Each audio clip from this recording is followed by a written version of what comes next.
We're doing this.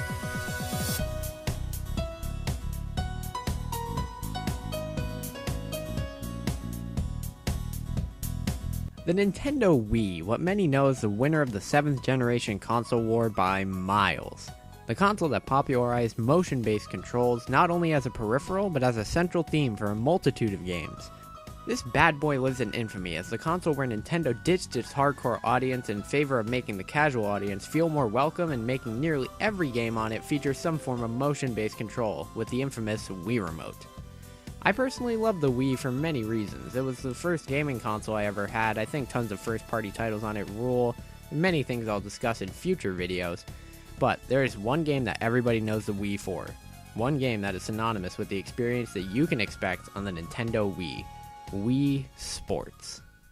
For those who are somehow unaware of this game was shipped with basically every new Nintendo Wii that was ever made, and because of this, many of the more casual gamers picked up a Wii since it was cheaper with Wii Sports, played it and only it, and maybe a couple more casual titles, and just let their Wiis get dusty and didn't play it for much longer after that.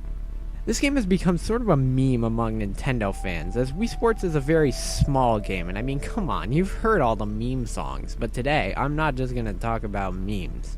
Let's begin my retrospective of Wii Sports. Alright, let's get this out of the way. This title theme is awesome. I know how infamous it is, but come on, it's such an exciting song, and when I was like 8, this song was my jam.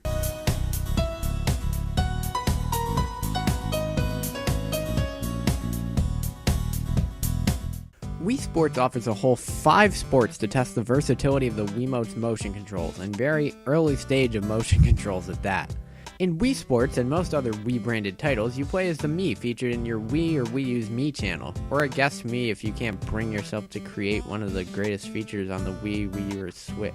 Okay, can we talk about that for a second? Who gets one of these consoles and goes, I can't be bothered to make one of those Miis? Anyways, let's get into detail about each sport, starting with tennis. There's a lot of customability here. You can do singles or doubles, you can fight yourself as yourself, and if you hold 1 and 2 when loading the team select, you can play in the training room court. Pretty good stuff. You control your character by swinging your Wii Remote when the tennis ball is nearby, and that's it. No movement is done manually, your character automatically moves, and the only thing you can control is if your character dives, which is hilarious. It really simplifies the experience so anybody can get into it, which you'll come to find is the main theme of this game's design philosophies.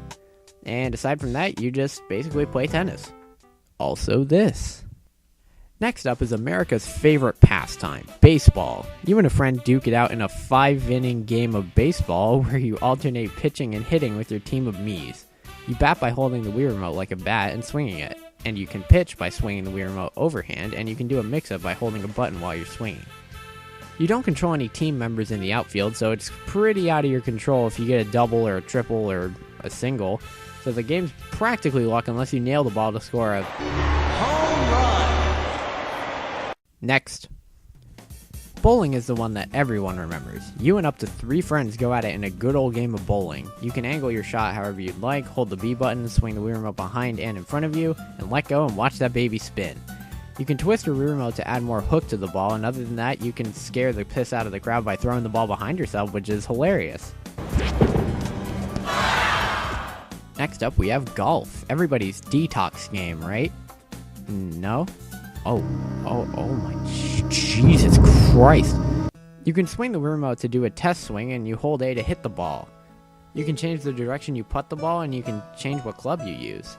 The motion controls don't work extremely well on this one, as it feels like the distance you putt changes with every swing. This sport leaves a lot in the hands of the player, and it's the most intensive on skilled moves and strategic plays. Fast! You still running, man? Last but certainly not least is boxing, the first mode to utilize the Wii Remote and nunchuck combo to put you into the boxing ring. You jab, hook, and block your opponent to see who will stand victorious and hold the Eye of the Tiger.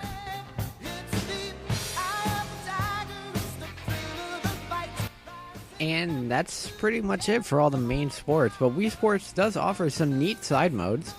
There's a training mode, which is a neat way to harness specific skills for whatever sport you're trying to master, and there's a fitness mode where you can gauge how well you do in a particular sport by completing challenges, and the game will judge you on your fitness age.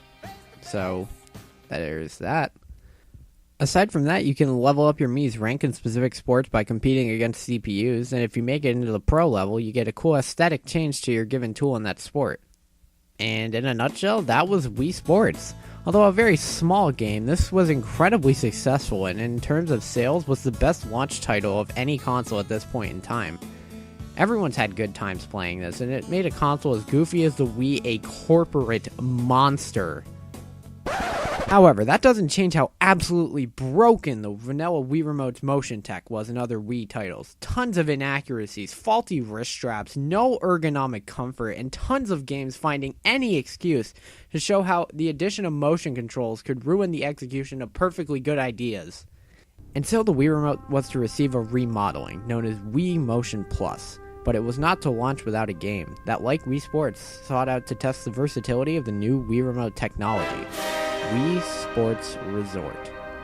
And I don't have a funny intro for this one, so this is all you get. A full-on sequel to Wii Sports with over 2 times the amount of content. I won't be going in depth about all of these sports, but I will go over notable sports for both good and bad reasons. Starting with the beta of Skyward Sword's motion control, Swordplay, where you waggle like mad and counter to send your opponent flying off the platform. Holy Jesus, you should be dead. Surface tension of water from that high is like concrete. I don't care how protective your gear is. There's also Fruit Ninja, where you slice in a specific way fast enough to gain enough points to beat your opponent. Wakeboarding lets you ride that curve and perform some sick flips, bruh. The more consecutive landings you make in a row, the more points you earn per jump. However, the constantly flipping camera makes it really hard to angle yourself correctly. Basketball lets you shoot for 3 and do a 3-on-3 game of basketball with only 1 hoop. A very slow-paced and uneventful game of basketball. Archery utilizes a Wii Remote and Nunchuck combo and an immersive control scheme to shoot the targets in a calm manner that I wish was what these games did in their archery minigames. Oh my god, oh my Jesus, oh no god, oh shoot that guy, oh no, I missed, no I got him, okay. Shoot the motherfucker. Oh my god.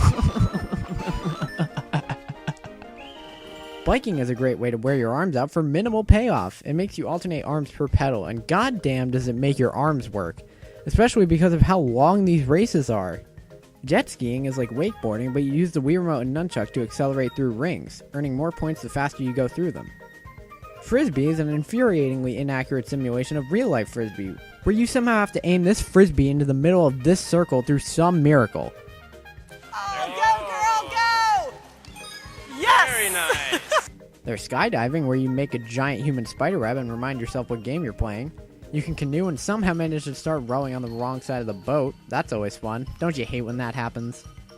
Then there's my personal favorite, air sports. You can do a dogfight or just fly around Woohoo Island to your heart's content. The island is such a fun place to explore, and it has so much detail and so many great locations to see. My favorite being the volcano. You can actually just fly into a volcano and fly out through a cave. The island is so big, it feels so out of place, but it's so fun to just soar through the clouds or crash land and kill hundreds. And that's basically Wii Sports Resort, at least the noteworthy portions of it. There are many sports that share similar mechanics with the original, which isn't bad, but it didn't warrant much explanation. A definite upgrade from Wii Sports in all ways mechanical, better visuals, more world building, oddly enough, more content, and better controls. However, there's something about the original that just isn't outdone here, and it's the legacy. And while this is in so many ways a better game over the original represents the beginning of a new era and console, whereas the sequel represents an upgrade to the technology. This game got the Wii into 100 million homes, not so much this. However, if you were to buy one of these games nowadays, Resort is definitely the game that would give you the most bang for your buck easily. If you have Wii Motion Plus, that is. While these games have been remembered as memes of the past, at the time they were no joke, and they're as easy as it gets when it comes to pick up and play. And these games are tons of fun with friends. They're also a good excuse to exercise your wrists. Now on to Wii Sports Club. I don't have it, so...